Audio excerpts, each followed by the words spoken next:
Welcome to Stories of Art. I'm Alastair Sook. And I am James Fox.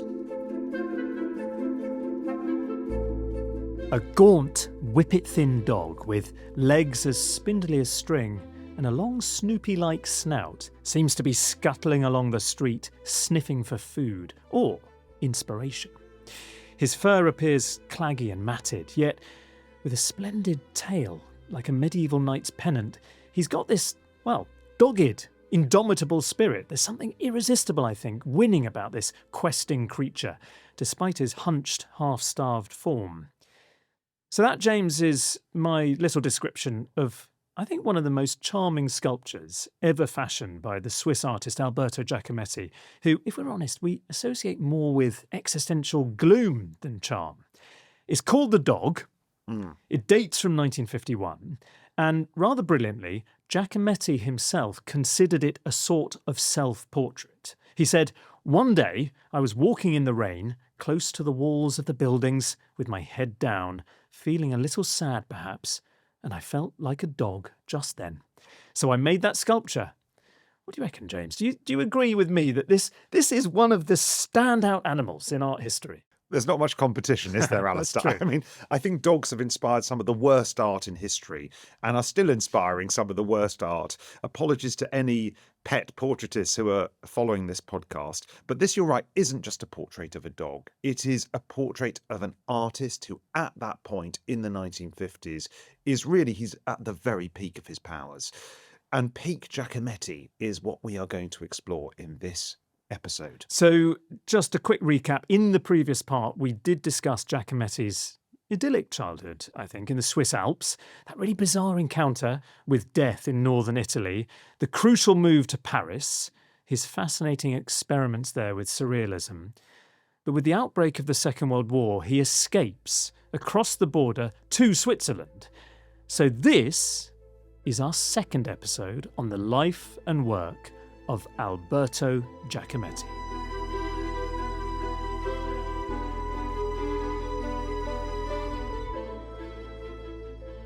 It's the early 1940s. Giacometti is living in Geneva, and he's having quite a strange time. He has this improvised studio in a local hotel. He's lugging up all these bags of plaster, and he's working away. But the sculptures he's creating, and this is one of the great kind of myths of modern art, they're tiny, they're minuscule, they're sort of next to nothing. You know, you would never really notice them. I mean, the famous line is that at the end of this period, when Giacometti returns to Paris, everything he's created in the war years in Geneva, he can fit into a few large matchboxes. I mean, so these works are genuinely tiny. We're not talking like, a couple of feet. We're talking a couple of inches, a couple of centimetres tall.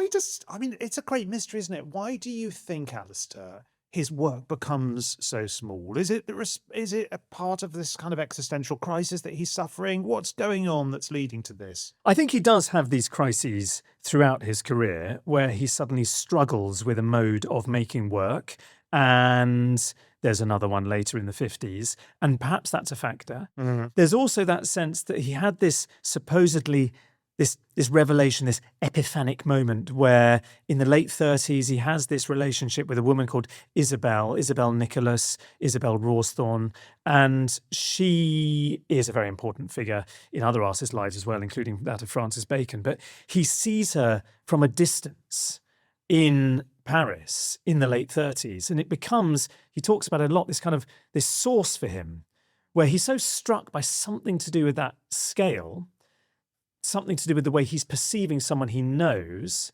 that he starts trying to replicate that in the work. But of course, that has this almost absurd consequence where you take that too far and you're left with either nothing or something that's so flipping small, it just fits literally in a matchbox. So it's very odd. But in a sense, it's the groundwork for everything that comes later. And of course, at the end of the war, first of all, we can't miss this, James. In Geneva, he meets another crucial character in the story. He meets this young 20-year-old woman, slim and pretty, supposedly, with dark eyes, who always seemed a bit startled and surprised, who's called not Annetta, which is the name of Giacometti's mother, but Annette, the daughter of a primary school teacher who Alberto meets in Geneva, and they strike up a relationship. Nothing Oedipal there, is there? Quite. I mean, this is moment of peak surrealism, Freud, and so on. I mean, all these figures starting to kind of fuse into one.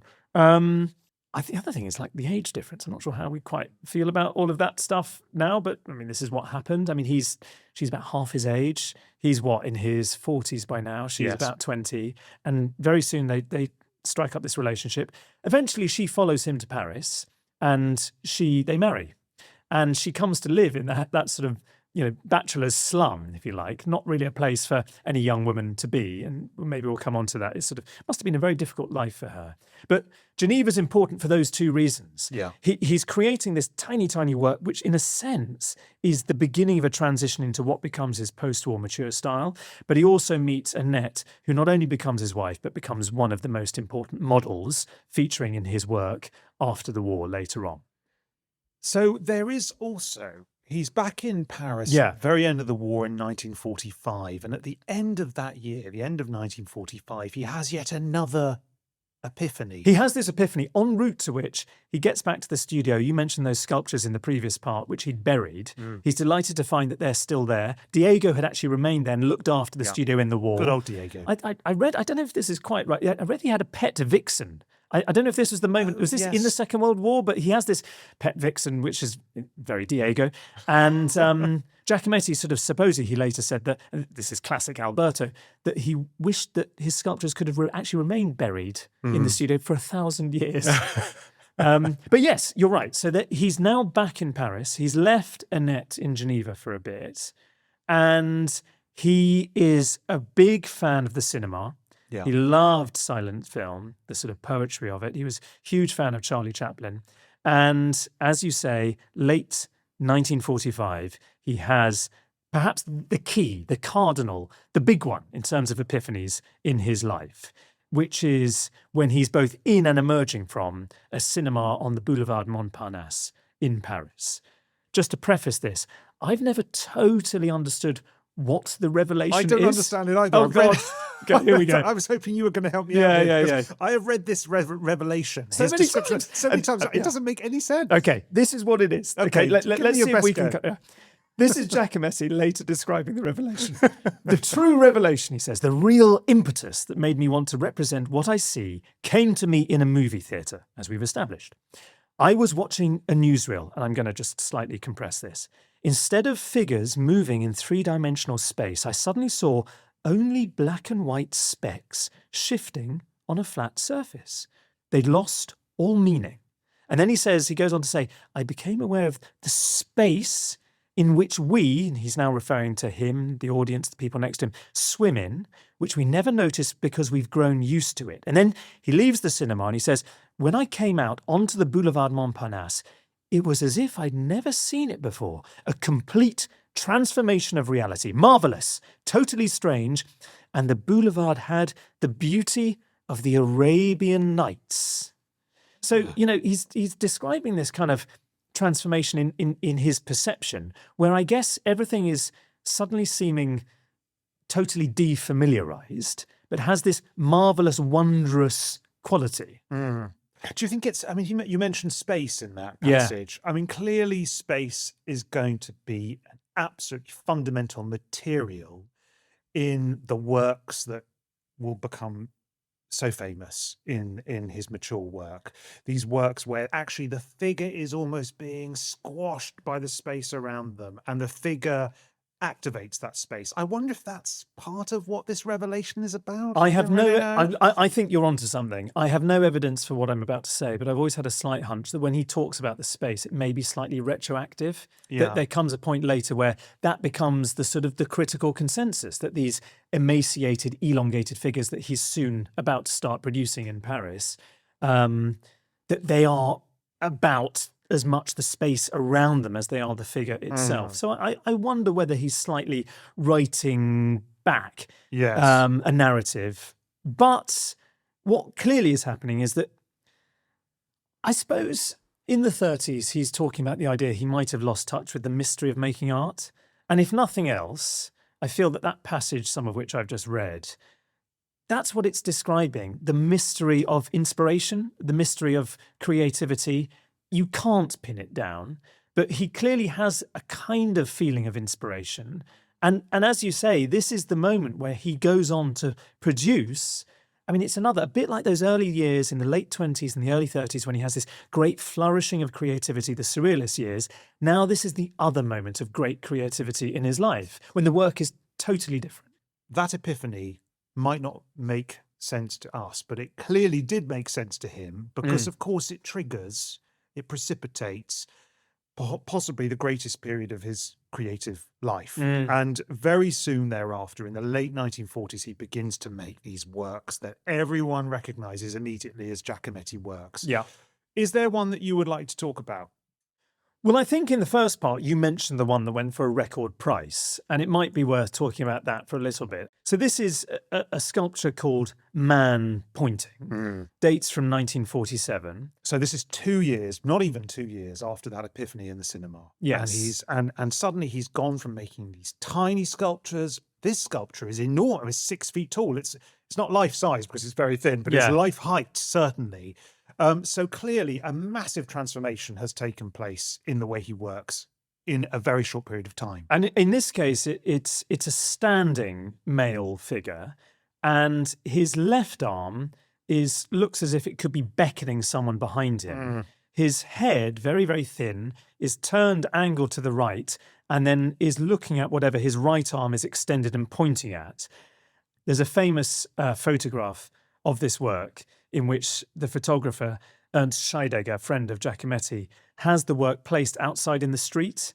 And it's slightly irreverent, but you look at it and it suddenly looks as though he's a traffic cop, as if he's directing the traffic in the middle of Paris. But this is the work that recently sold for that extraordinary sum of more than $140 million in 2015, when it was bought by the US hedge fund manager Stephen Cohen.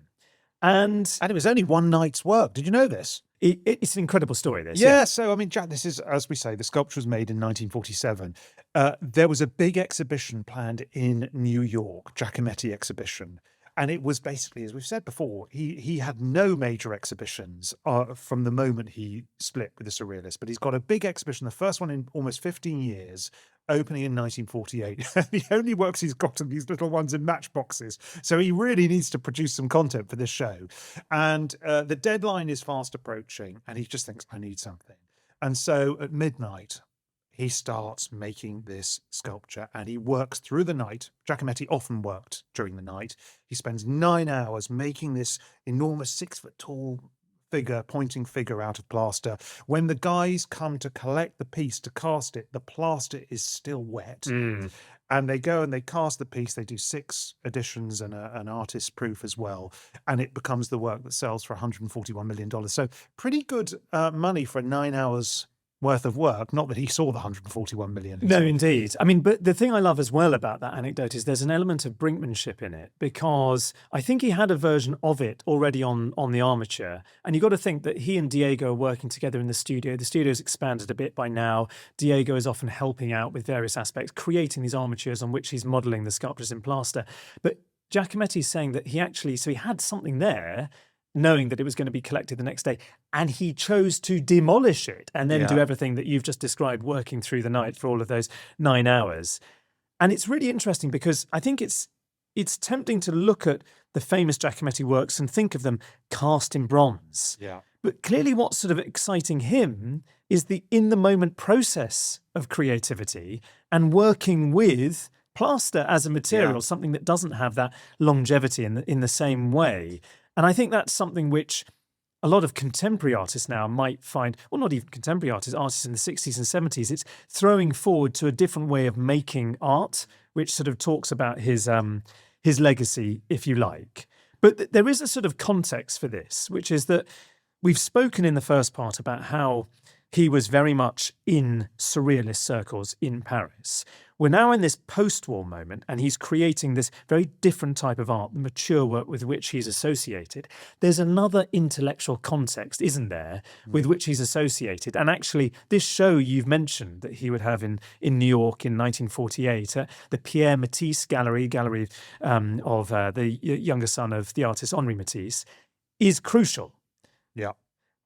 Tell us a little bit about that intellectual context.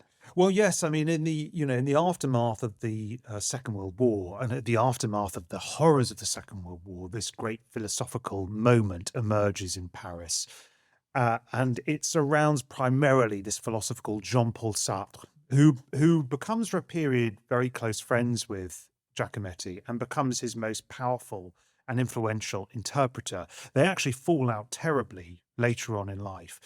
And when this show opens in 1948, Sartre writes this major text, one of the most important texts actually in describing 20th century art, to accompany the show, called The Search for the Absolute, where he basically interprets Giacometti's work as the visual expression of existentialism. Which I'm looking forward to you defining, Alastair.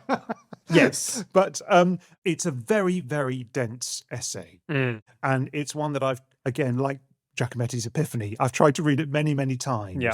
And it's hard to get to grips with. But there's something, I think, in it that I find really fascinating. I'm just going to read one very brief passage because I think Sartre thinks of Giacometti as an artist whose mature practice really sort of goes back to the origins of art itself.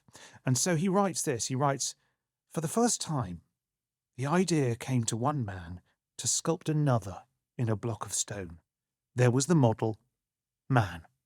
No dictator, general or athlete. He did not yet own those ornaments and decorations which would attract the sculptors of the future. There was only a long, indistinct silhouette moving against the horizon." Now, I've got my beef with Sartre, and as I say, I don't fully understand the essay, but I think he's onto something there, because I think that Giacometti's decision to pare back his figures to the essentials, to remove any distinguishing features, means that his figures, this figure, can be anyone. It can be everyone. It can stand for the human condition. It can stand for the human species itself. The idea of us being alone, fragile, naked in this vast universe. And that feels like a very existential idea. I'm sure you're absolutely right. I think there's a sort of universality to those post-war sculptures, which is part of the reason that they are so famous and so good. Yeah. And the existential context, as I understand it, this is a real sort of, thumbnail quick sketch, but this is a new school of philosophy that's emerging thanks to the writing of Sartre and others on the left bank, in the cafe culture where all of these intellectuals are hanging out in Paris during the war years and afterwards, in which it's trying to understand man's position and role in a, as it were, godless universe. Yeah. What's the point of being a human in such a world? Particularly when you see all of the horrors, the concentration camps, the displaced people, all of the destroyed lives of the Second World War. And what's so fascinating about this essay is that it really aligns Giacometti's work with existentialism. But does it do it too much? You know, in a sense, the critical cliche that quickly consolidates around Giacometti's post-war work is that it is existentialist. I've always slightly resisted that. No, me too. Not least because existentialism is a big beast. It's its own thing. But I'm not convinced that the work Giacometti's making is simply, as it were, an illustration of a philosophical concept. No, absolutely not. And there's a sort of slight sense, there's a little later, there's a kind of handbook to existentialism, a sort of, popularizing work, which is trying to introduce that school of philosophy to a wider audience. And of course, what's the cover image? It's one of these post-war works by Giacometti. That's the thing. But I think you've hit on something, funnily enough, via that Sartre essay, which is that, in a sense, it is the universality of it. Yes. And I think the thing that's chiming is that this is such a dark, difficult, bleak moment for European culture, European society in the Second World War and afterwards. And very quickly, what people are getting and what they still are feeling is that Giacometti is somehow expressing that, expressing it in an easily recognizable way, a way that doesn't alienate people. There's a wonderful art historian who's written a lot about Giacometti called Michael Pepiat. Oh, yes. Yeah. His sort of description of this, which I thought might be worth just kind of mentioning, thinking about this mode of making sculpture that Giacometti comes up with in the years after the Second World War. He says, was this not the very representation of post-war man whom events had reduced, whittled back to the bone by suffering, alone and uniquely conscious of his solitude in a vast, dark, empty universe? I mean, it almost sounds melodramatic, but it is pretty good. I think that's right. I think that is why those works are still extremely exciting. And I think they're also why they still resonate today. We're living in really quite turbulent, difficult, dark times. He is, in a sense, the artist for strife, cataclysm, sort of an awareness that the world isn't always a pretty beautiful place. And I think that sometimes we need to accept that. But at the same time, there's a spirit there, isn't there? Don't you find within the works? I think so. And this work in particular, Man Pointing, I think I love it. I'm looking at it now. There is something archetypal about this sculpture. You know, it feels, although we talk about it, we connect it to the post-war moment, the existential moment, it feels almost ancient. It feels like an archaeological relic. It's craggy, it's fragile. The features almost seem to have been worn away over many times. It reminds me of some of those prehistoric figurines. They're obviously much larger. And I don't know if this said before, it could be my new observation. What it reminds me of in the pose, it reminds me of one of the most famous bronze from ancient Greece, the Artemisian bronze, which was a depiction of, well, either Zeus or Poseidon holding a thunderbolt or a trident. The thunderbolt or the trident has been lost. And so you end up with that gesture that's very similar to Giacometti's gesture. James, I'm going to go with that. I'd never heard it before. The thing I would say, I can visualize that sculpture in my mind, and it's extremely the ancient bronze, strong and geometric, straight lines with the limbs. Yeah. It's an image of authority and command. This, for all of the reasons you've described, is much more tentative. Yes. With that the arms are slightly bent. It's less authoritative. It's slightly hesitant and questioning about its place within the world. Those limbs are really weak, they seem. That wasp waist is so incredibly narrow, you feel that this figure could just be snapped. And isn't that, again, redolent of the spirit of the age in some way? Yes, but, you know, what I think makes this work so powerful is that pointing gesture. Because the pointing, it fills it with meaning, doesn't it? It fills it with mystery. What is he pointing at? What is he pointing at? Who is he pointing at? What is he trying to tell us? He is trying to tell, although he's emaciated, though he's weak, though he's sapped of energy and strength, there is some attempt to be saying something or directing our attention to something, even if it's just to empty space. And the other thing about this is that he's creating these figurative sculptures, this sort of strange race of the undead, these emaciated, gaunt figures. And some of them are men and some of them are women. And the men typically are, as you're saying, they're doing something. Yeah. They're quite active in the world. This guy is pointing. Yes. The sculpture that I described at the very start of part one, which is Giacometti's most famous sculpture, he first starts to conceive it in the 40s. It's the walking man. He makes a whole series of sculptures of this man walking, and you wonder whether there's actually some sense of identification on the part of the artist with these male figures. You know, Giacometti, very heavy smoker, big drinker. By now, there are all these descriptions of him where, what is he? He's in middle age in the 40s and 50s in Paris. His face was famously, I think Sartre calls it antediluvian, which I love. Maybe that's why craggy. they fell out. That's exactly. What a compliment. Incredibly sort of craggy face. And you've spoken about this, but it's worth kind of re-emphasizing. The surfaces of these bronze figures, they're really textured. Yes. There's a sense of kind of complexity to them, that tools have been used to score and build up and change and adapt those surfaces, which gives them this kind of weathered, eternal, if you like, quality, I think, which you've been describing. So, Alastair, he's finally found success. He's famous, he's wealthy, he's making the work that will cement his position in the history of art. But his lifestyle doesn't really change at all, does it? I think it's so fascinating because, he's suddenly having these retrospectives at key museums all over the place. He's exhibiting to great success at the Venice Biennale. He is in demand to the point where he starts renting another room in this complex within the 46 Rue Hippolyte Maindron. But not move to a better place. Oh, no, he doesn't move. No, of course not. Eventually, Annette does go and live in a slightly nicer flat.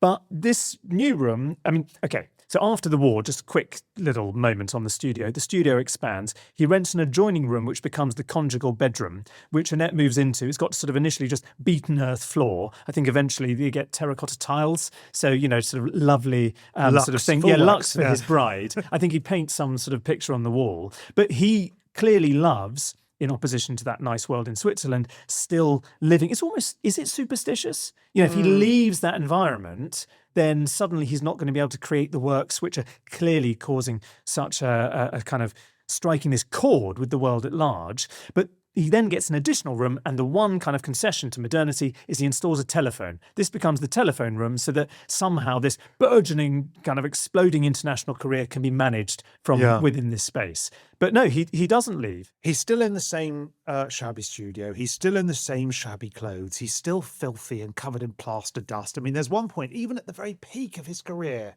when he's a very wealthy man, he's in a cafe in Montparnasse, and there's a woman sitting a few tables away, and she thinks, oh, this poor homeless man's coming to the cafe, and she offers to buy him a drink, and he says, well, thank you very much. Yes. But this is the kind of world he was living in, and it's so different to so many of the other major figures in France at that time. At that time, in the 1950s, Picasso's living in style in the Riviera. Georges Braque, another cubist, he's got a Rolls Royce, he's got a country estate. Most of these figures, just Salvador Dali's on television the whole time. Yeah. And Giacometti is still plodding away in squalor, making this work. I think Picasso's a really salient example because very early in Picasso's career, he has the bohemian moment where he's living in this kind of studio complex called Le Bateau Lavoir. Really famous moment in the story of Picasso.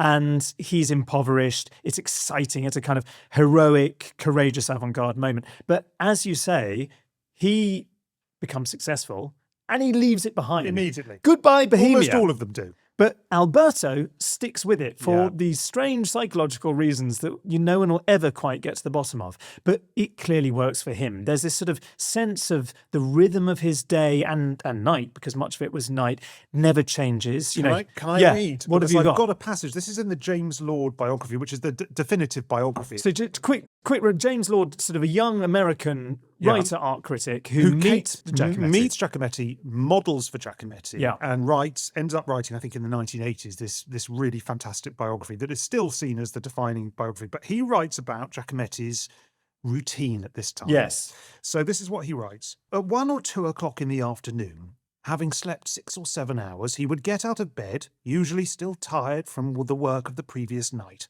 After washing, shaving and dressing, he would walk to the cafe, drink several cups of coffee, and smoke 6 or 8 cigarettes. Very specific. Not 7, 6 or 8. I mean, that chimes, can we say, with the weirdness of the particularity of objects and so on. So, yeah. After breakfast, he would go back to his studio to work till 6 or 7, when he returned again to the cafe for a couple of hard-boiled eggs, a slice of cold ham with bread, a couple of glasses of wine, several more cups of coffee, and a lot of cigarettes. Not 6 or 8 this time, a lot of cigarettes. Returning again to the studio, he would work until midnight or later, then try to clean himself up a bit and take a taxi to Montparnasse. There, usually at La Coupole, or often alone, he would eat a decent meal, afterward going to one of the nearby bars or nightclubs. Well before dawn, he would take a taxi back to the Rue Hippolyte Maindron, and there he would work until daylight. And that he did every single day until essentially he died. I think it's worth saying that the taxis were one luxury he did afford himself. Yeah. And also, I love the idea that he, covered in plaster dust, he's always wearing a tie. So it's sort of like he has this bizarre sense of propriety almost when it comes to his costume and dress. You mentioned La Coupole. It's one of the kind of famous cafes in Paris at the time. And I think so much of his intellectual life, the stimulation he's getting from modernity, is taking place in these spaces around Paris that he's visiting, some of which were these famous cafes, some of which were nightclubs / bars / high-class brothels, because there was a very famous venue called the Sphinx, which Giacometti frequented a lot. as did lots of other famous people at the time. You've mentioned Sartre. He went there. So did Samuel Beckett, who was in Paris at the same period. And was friends. Samuel Beckett and Giacometti were good friends. They were good friends. Maybe we come on to that in a moment. But, here in the Sphinx, this is where Giacometti's going partly. You didn't have to go upstairs with one of the sex workers if you didn't want it. It was the kind of place where it was quite a relaxed ambiance. You could just go and have a late night drink. It clearly became almost this sort of hipster place to hang out and to see and be seen. And Giacometti would go there, but he is getting from it inspiration. It's not just enjoyment. He's not just getting his kicks. He's getting inspiration for works of art. So there is this piece. He does these 4 figurines on a stand, this theme where you have these small, thin, standing women, because we need to just quickly finish off the point we were making before. He's always representing in sculpture active men, but the women he's sculpting at this point are often standing still, sentinel-like. There's a bit of misogyny. To be discussed. I mean, maybe now, but that's. It's just a noticeable trait. These 4 figurines on a stand, he's inspired by a vision, supposedly, of when he's at the Sphinx, seeing across the room several naked women. And they become, again, he's having one of these kind of Giacometti moments, if you like, where he later describes the distance that separated us, him and these 4 naked women. The polished floor seemed insurmountable in spite of my desire to cross it, and impressed me as much as the women. So there again, you've got the sense of his life is inspiring the art. Here are these naked sex workers in this high-class brothel, the Sphinx. But it's also the gulf, the void, the space that he's very conscious of between him and around him and them, which is somehow informing the work as much as anything else. In the 50s, Alastair, he's living this very modest lifestyle, this very strict routine, but he's meeting quite a lot of celebrities. So he knows Sartre, he knows Samuel Beckett. He also meets a Hollywood film star, doesn't he? It's such a sort of tantalizing and fascinating moment, this. So he has created a very famous sculpture, which is just known as the dog. As described earlier, this dog is a completely typically emaciated animal that looks like it's sort of snuffling, following some scent, going around the street. And as we mentioned, Giacometti talks about it as almost being a self-portrait, which when you see it feels about right. It's about as dishevelled as he always appears in all of the photographs. Hangdog expression that he has in his raincoat. Yeah, exactly. And this is shown in New York at the Museum of Modern Art. And one of the people who sees it there is the great movie star Marlene Dietrich. And she loves this sculpture. And of course, she's so famous and such a big deal that she decides, not only do I like the sculpture, but I want to meet the guy who made the sculpture. And she ensures that when she's next in Paris in 1959, she gets an introduction to Giacometti. Giacometti obviously knows all about her because, as we've established, he loves the cinema. They meet at this cafe. They do go back to the studio. And the really tantalizing thing is what happens between them. They obviously have this friendship for a bit. Was it anything more? There's this recollection that Dietrich gives where she says that when they were in the studio, Giacometti said to her something that was, as she says, so sad, I would have cried if I could have cried at the right moment. And supposedly Giacometti gives her a sculpture of a young girl, and they hang out for a bit. They go out together for several evenings. And this is the really tantalizing bit. Dietrich later said that she, quote, didn't turn away his love. Oh. So I find this idea that there are these sort of, through Giacometti, you get these amazing vignettes and introductions to an incredible roster and cast of people in that post-war period. Can we, as we move close towards the end of his life, can you talk a little bit about Caroline or Caroline? Caroline. This is another great story from the life of Giacometti and a defining relationship in those final few years of his life. Yeah. I mean, it's a brilliant sort of part of his story.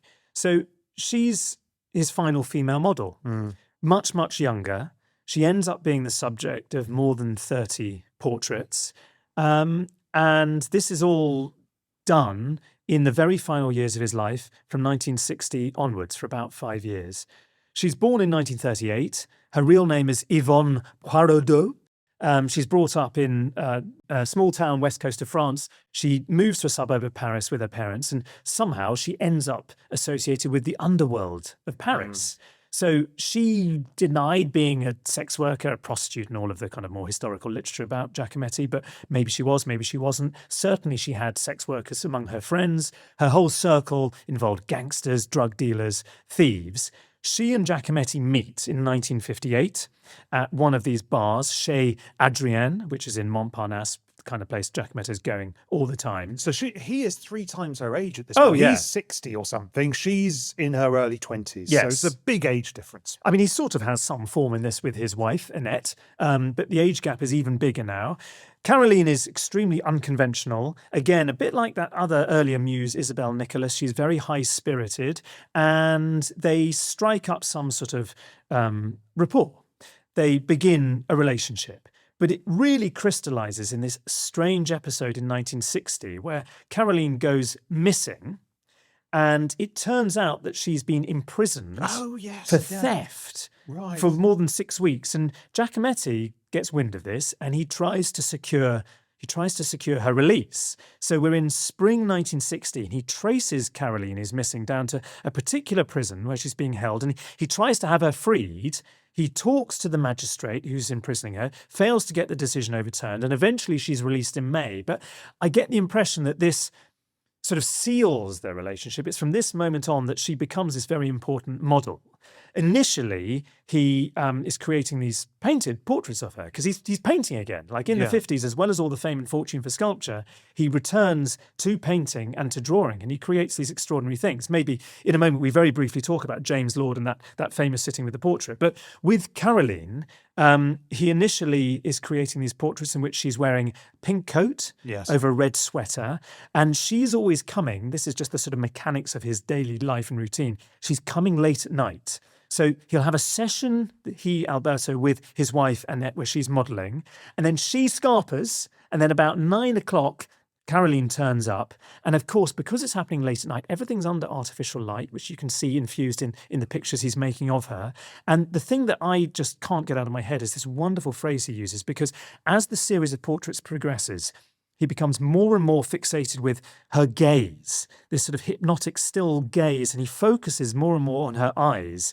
And his description, which I find so poetic and beautiful in a slightly pretentious Gallic way, but is that Caroline had eyes like a bird's cry. Oh, right. That is very evocative, isn't it? Almost impenetrable as a phrase. But it's sort of, it has something which is, I think, speaking to him on some very deep level. And that's what he's finding in this girl, this young woman who his nickname for her is La Grisaille, the grey one, which to him wasn't any kind of diss, as it were. I mean, she really had a very colourful personality. But by now, he's obsessed with the colour grey. He sees it as signifying life itself. Do we know, Alastair, how Annette felt about this relationship? I imagine she wasn't overjoyed. I don't think she was that happy. I think we should just set it in some context. A little earlier in the 50s, there's another famous sitter who's a Japanese philosopher who comes to sit for Giacometti, professor of philosophy from Japan called Isaku Yanagihara. Sits for a few years. It's in many ways a completely abortive, disastrous moment for Giacometti because he comes to see this guy's face as appearing like a bomb that's about to explode. He can't stand it. It's known as the Yanagihara crisis within Giacometti literature. But this professor of philosophy starts to conduct an affair with Annette that's taking place in an apartment that Annette now has sort of down the road with Giacometti's blessing. Yeah. So actually, there is a relatively open relationship. I think it is. I think that, the sort of sexual mores of mid-century Bohemian Paris were clearly quite exciting, open, and, as it were, avant-garde. Annette has gone into this with her eyes open. There's a famous, whether it's true or not, I don't know, but a famous story that supposedly Giacometti, he's obviously been at the Sphinx or other brothel at the time, discovers he's got gonorrhea, mentions it to Annette, and they both fall out laughing, which is slightly unusual as a response you might think from your spouse. On the other hand, and this is really fast forwarding, I'm not sure, Caroline clearly is a bit of a threat. And there is this story, you've mentioned the James Lord biography, which you've got here on the table in front of us.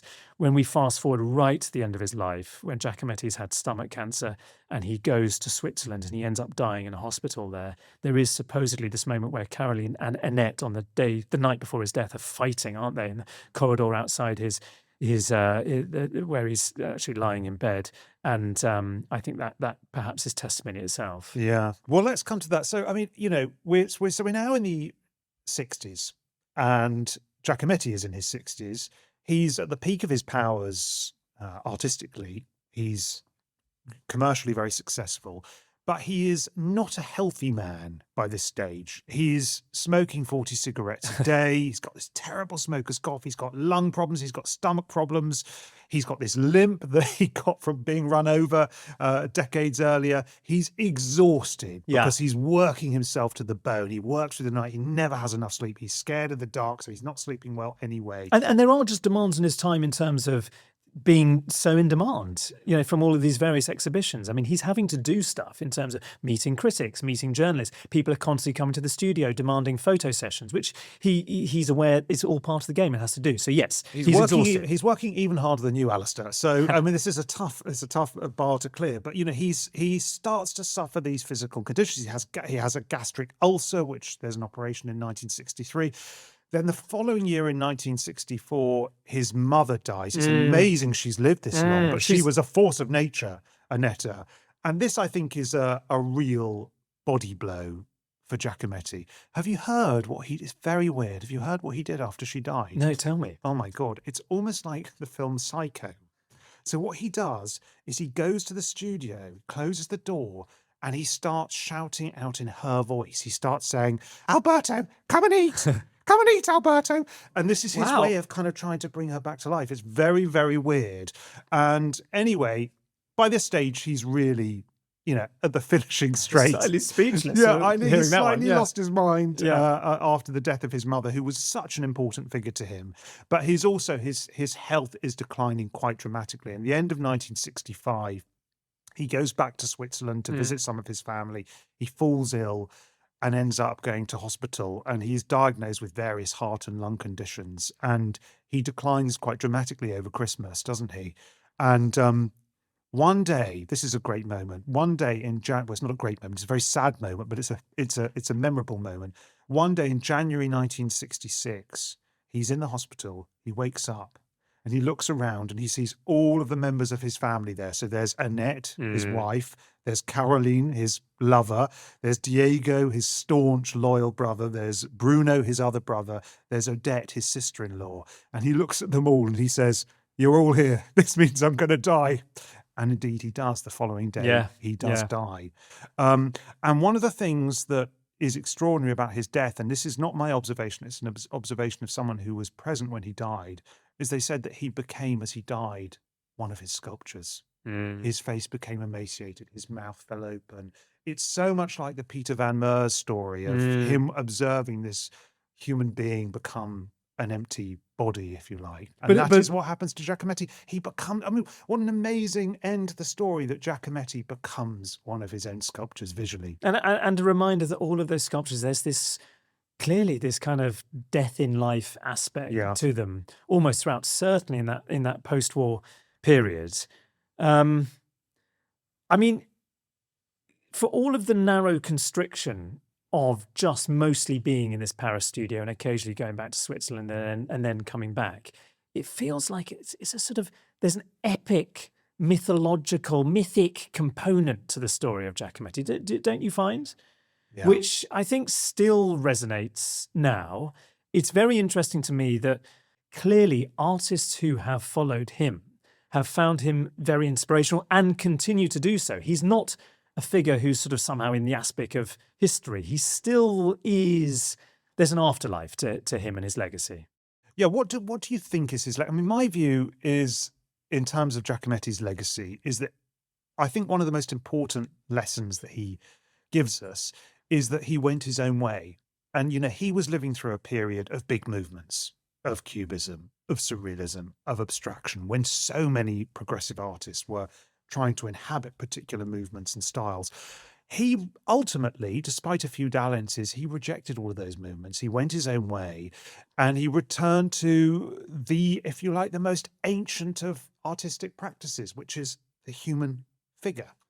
And that is why I think his work will never date. That's why I think it will never cease to speak to us. And the thing that I found, I suppose, ultimately most powerful about Giacometti is that, like Francis Bacon, with whom he was friends, he really, I think his work, and I think this is something that Sartre was right about, his work does really capture for me the human condition. It captures what it's like to inhabit these sort of frail, imperfect, decaying bodies for this brief period of time that we call life. No, very beautifully put, very poetic in itself, not quite sort of eyes like a bird's cry, but it's kind of getting there. I mean, I find it really interesting what you're saying, because your reaction to Woman with Her Throat Cut is one that you don't really like that sculpture. Hate it. You hate that sculpture.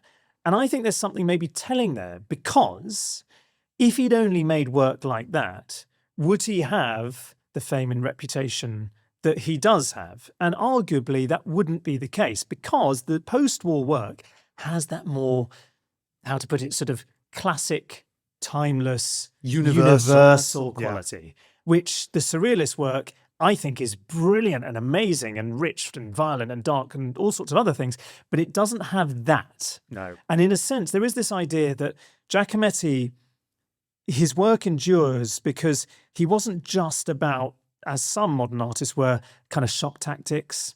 You know, they don't just alienate the public, but there's something which is immediately legible and understandable within it. There's also, I mean, it may sound trivial, but I don't think it is trivial. The persona, the myth of Giacometti is also key. It's a mesmerizing part of him and his art. It's almost like a form of a sort of lifelong work of performance art. You look at people like Gilbert and George, the living sculptors who came after the British artists. In a sense, Giacometti was that living sculpture, which, as you've then so eloquently said, he becomes in the moment of death. And something there is about to do with this quest. He accepted the imperfection of, as you say, what it is to be human, to be alive on this planet. He almost embraces failure. Repeatedly, he's demolishing work, reworking it. He's never happy. That just really briefly, we've mentioned Samuel Beckett. They become friends. There's that really famous Beckett quote that comes from the 1983 novella Worsted Hoe, where Beckett says, "All before, nothing else ever tried, ever failed, no matter," and then this is the crucial bit, "try again, fail better." And this is Giacometti's, that's in a sense, that's a synopsis of his life, his career. He said in 1961, "I tried to do the same thing that I found impossible to do 30 years ago. It seems as impossible to me now as it was then, totally impossible even. All it can lead to is failure." And you feel that sensibility that was so crackling in Paris at the time. You see it in the work of Beckett, you see it in Giacometti's work. They're sharing something there. Fascinatingly, this is a complete aside. I know we're wrapping up and you're looking at me saying, don't go down this road. But I just want to really quickly say, there was a production of Beckett's masterpiece, Waiting for Godot, in 1961, for which Giacometti designed the tree. Of course, Giacometti himself thought the tree he designed, this skinny, sparse, wilting plaster tree, was a complete disaster. But I think it gets to the heart of that sense of failure, weirdly, is a part of the courageous, heroic project of his art. Yeah, no one failed better, more gloriously than Giacometti. So what a great story. Thank you very much, Alastair. No, thank you, James. It was fun to talk about that one. And that's all for this week. Goodbye. Goodbye.